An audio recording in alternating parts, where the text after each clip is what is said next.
मानचित्र पर सिंधु तथा इसकी सहायक नदियों का पता लगाने का प्रयास करें। सहायक नदियाँ उन्हें कहते हैं जो एक बड़ी नदी में मिल जाती है। अब जो मानचित्र में अब हमें सिंधु तथा उसकी सहायक नदियाँ, ठीक है, सहायक नदी किसे कहेंगे? दूसरी नदी जब एक नदी से आके मिल जाती है तो उन्हें सहायक नदी कहते हैं, ठीक है। तो इसमें बोल रहा है कि सिंधु तथा इसकी सहायक नदियों को पता लगाने का प्रयास करें, ठीक है। अभी देखेंगे हम लोग।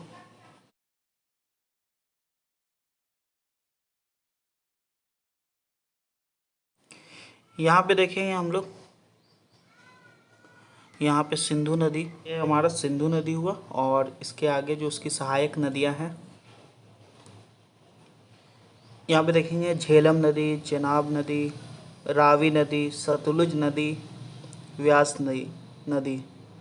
ये सब क्या है? ये सब सहायक नदियाँ हैं। सिंधु नदी का ये सब सहायक नदियाँ हैं जो यहाँ पे दिखाया गया है मानचित्र में। आगे बढ़ते हैं हम लोग। लगभग 4700 वर्ष पूर्व इन्हीं नदियों के किनारे कुछ आरंभिक नगर फूले फले। देखो एक जानकारी की चीज़ दी गई है यहाँ पे। बोल रहा है कि लगभग 4700 वर्ष पूर्व, ठीक है, इन्हीं नदियों के किनारे क्या हुआ था? कुछ आरंभिक नगर, ठीक है, आरंभिक नगर नए नए बसे थे यहाँ पे इसी नदियों के किनारे में। गंगा व इसकी सहायक नदियों के किनारे तथा समुद्र तटवर्ती इलाकों में नगरों का विकास लगभग 2500 वर्ष। अब आगे देखें हम लोग। गंगा तथा इसकी सहायक नदी सोन का पता लगाओ। अब देखो गंगा और इसकी सहायक नदी सोन नदी का पता लगाने के लिए बोला जा रहा है यहाँ पे। आगे देखते हैं हम लोग मानचित्र में। तो ये हमारी गंगा नदी हुई और ये सोन नदी हुई।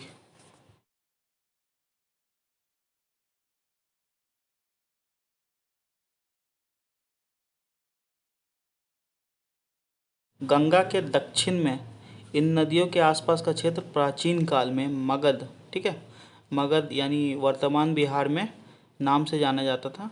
मगध के नाम से जाना जाता था, जो अभी क्या है? अभी इसको बिहार कहा जाता है।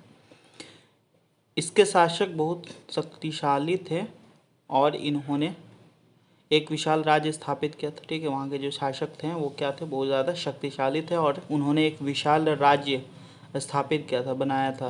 देश के अन्य के हिस्सों में भी ऐसे राज्यों की स्थापना की गई थी। अब अलग अलग राज्यों में भी इसकी स्थापना हुई थी देश में। लोगों ने सदैव उपमहाद्वीप के एक हिस्से से दूसरे की यात्रा की, ठीक है। लोगों ने हमेशा क्या, किस चीज़ की यात्रा की थी? उपमहाद्वीप के एक हिस्से से दूसरे हिस्से तक की यात्रा की थी।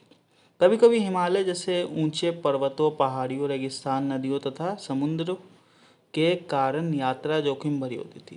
कभी कभी क्या होता था? जो ऊंचे ऊंचे जो पर्वत होते थे, पहाड़ी होते थे, रेगिस्तान है, नदी है, ठीक है, तथा समुद्र है, तो इसके कारण क्या होता था? जो यात्री करने वाले थे उन्हें यात्रा करने में काफ़ी दिक्कत होती थी। फिर भी यह यात्रा उनके लिए असंभव नहीं थी, ठीक है। अतः कभी लोग काम की तलाश में तो कभी प्राकृतिक आपदाओं के कारण एक स्थान से दूसरे स्थान जाया करते थे। तो कभी कभी क्या होता था? कभी कभी लोग क्या होता था, किसी काम की तलाश में या फिर किसी प्राकृतिक आपदा जो आ जाता था, ठीक है, उसके कारण एक स्थान से दूसरे स्थान वो लोग चले जाते थे। कभी कभी सेनाएं दूसरे क्षेत्रों पर विजय हासिल करने के लिए जाती थी। कभी कभी जो सेनाएं हुआ करती थी वो दूसरे क्षेत्रों में विजय यानी जीत हासिल करने के लिए जाया करती थी, लड़ाई वगैरह, जंग वगैरह करने। इसके अतिरिक्त व्यापारी कभी काफिले में तो कभी जहाज़ों में अपने साथ मूल्यवान वस्तुएं तथा लेकर एक स्थान से दूसरे स्थान जाते थे। अब इसका अतिरिक्त क्या बोल रहा है?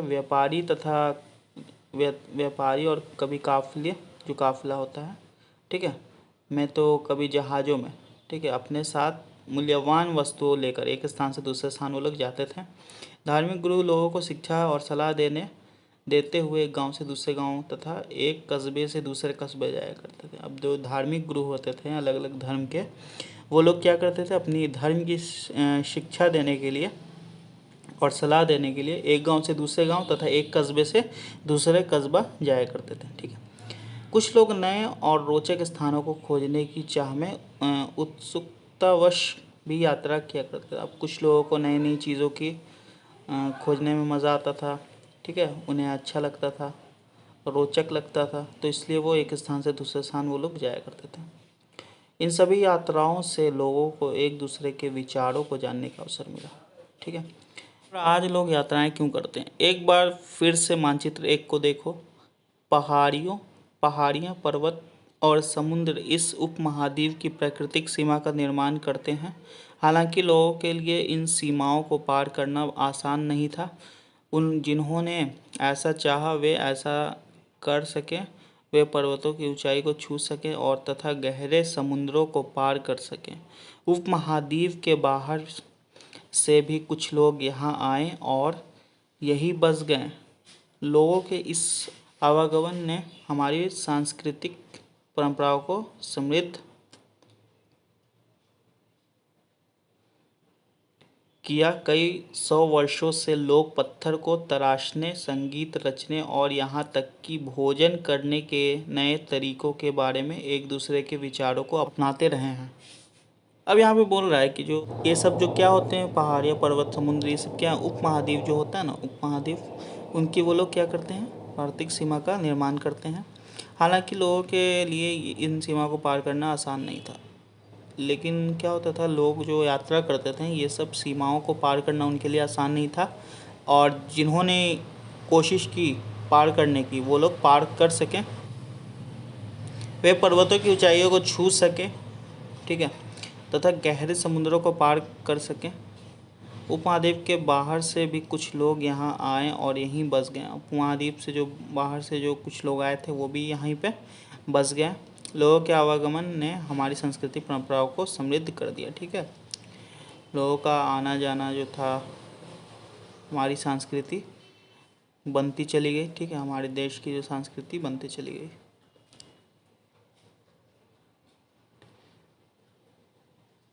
अब बोल रहा है कई सौ वर्षों से लोग पत्थर को तराशने, संगीत रचने और यहाँ तक कि भोजन बनाने के नए नए तरीके के बारे में एक दूसरे के विचारों को अपनाते रहे। अब देखो यहाँ पे बोल रहा है कई वर्ष पहले लोग क्या करते हैं, पत्थर को तराशने लगे, पत्थर को देखने लगे, चेक करने लगे, पत्थर के बारे में जानने लगे, संगीत रचने और तथा यहाँ तक के भोजन बनाने के नए नए तरीके, ठीक है, भोजन बनाने के भी नए नए तरीका एक दूसरे के विचारों को अपनाते रहे हैं।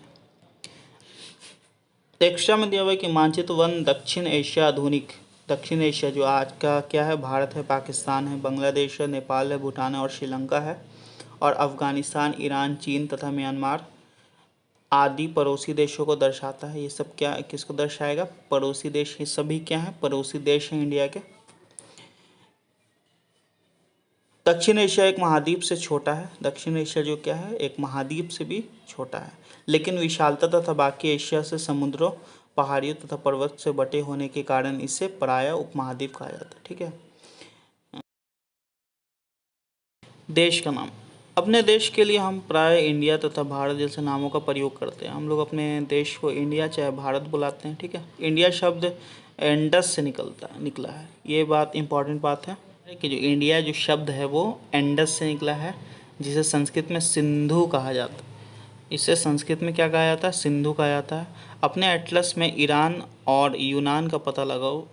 आप एटलस में बोल रहा है ईरान और यूनान का पता लगाने के बारे में बोला है। लगभग 2500 वर्ष पूर्व उत्तर पश्चिम की ओर से आने वाले ईरानियों और यूनानियों ने सिंधु को हिंदोस अथवा इंदोस और इस नदी के पूर्व में स्थित भूमि प्रदेश को इंडिया कहा। ठीक है, तो लगभग 2500 वर्ष पूर्व, काफ़ी इंपॉर्टेंट पॉइंट है यहाँ पे कि लगभग 2500 वर्ष पूर्व उत्तर पश्चिम की ओर से आने वाले जो ईरानी और यूनानी जो थे, सिंधु को हिंदोस अथवा इंदोस और इस नदी के पूर्व में स्थित भूमि प्रदेश को, ठीक है, जो सिंधु है उसे सिंधु को हिंदोस अथवा इंदोस कहते थे, और इस नदी के जो पूर्व में स्थित जो भूमि प्रदेश है उसको इंडिया कहा सबसे पहले ईरानियों और यूनानियों ने, आज से लगभग 2500 वर्ष पहले।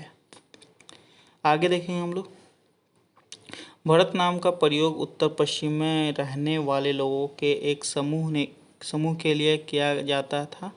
इस समूह का उल्लेख संस्कृत के आरंभिक लगभग 3500 वर्ष पुरानी कृति ऋग्वेद में भी मिलता है, बाद में इसका प्रयोग देश के लिए होने लगा। अब देखिए बोल रहा है भारत जो नाम है भारत, ठीक है, भारत नाम को प्रयोग जो उत्तर पश्चिम में रहने वाले लोगों के लिए किया जाता था, ठीक है। तो इस समय का उल्लेख संस्कृत की आरंभिक लगभग 3500 वर्ष पुरानी थी। कृति ऋग्वेद में भी मिलता है इसका।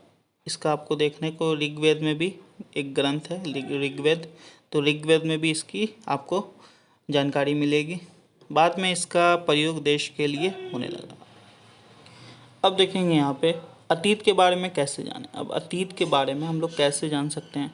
अतीत की जानकारी हम कई तरफ से प्राप्त कर सकते हैं। इनमें से एक तरीका अतीत में लिखी गई पुस्तकों को ढूंढना और पढ़ना है। जो अतीत में जो पुस्तक लिखी गई उसको क्या करें, ढूंढें और पढ़ें, उसके बारे में क्या क्या लिखा वो जानें। ये पुस्तकें हाथ से लिखी होने के कारण पांडुलिपि कही जाती है, ठीक है। जो पुस्तक हाथ से लिखी जाती है उन्हें पांडुलिपि कही जाती है। एक बात याद रखेंगे इसे आप। अंग्रेजी में पांडुलिपि के लिए प्रयुक्त होने वाला मैन्यूस्क्रिप्ट शब्द लैटिन शब्द मेन्यू, जिसका अर्थ हाथ से है, से निकलता है, ठीक है। पांडुलिपि को अंग्रेजी में हम लोग मैन्यूस्क्रिप्ट कहते हैं, ठीक है। और मैन्यूस्क्रिप्ट में मेन्यू जो है, मेन्यू का अर्थ होता है हाथ, ठीक है।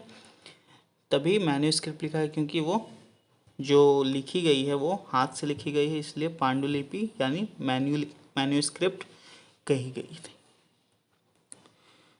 ये पांडुलिपियाँ प्रायः ताड़पत्रों तथा अथवा हिमालय क्षेत्र में उगने वाले भुर्ज नामक पेड़ की छाल से विशेष तरीके से तैयार भोजपत्र पर लिखी जाती है। अब ये जो पांडुलिपि जो लिखी जाती थी हाथ से, वो किस चीज़ पे लिखी जाती थी, क्योंकि उस टाइम तो पेपर वगैरह होते नहीं थे, तो उस समय आदमी जो लिखते थे वो ताड़पत्रों, ठीक है, पत्तों वगैरह पे लिखते थे, या हिमालय क्षेत्र में उगने वाले भुर्ज नामक एक पेड़ थी उसकी छाल में, ठीक है, उसकी छाल से विशेष तरीके से भोजपत्र जो था वो तैयार किया जाता था या लिखा जाता था।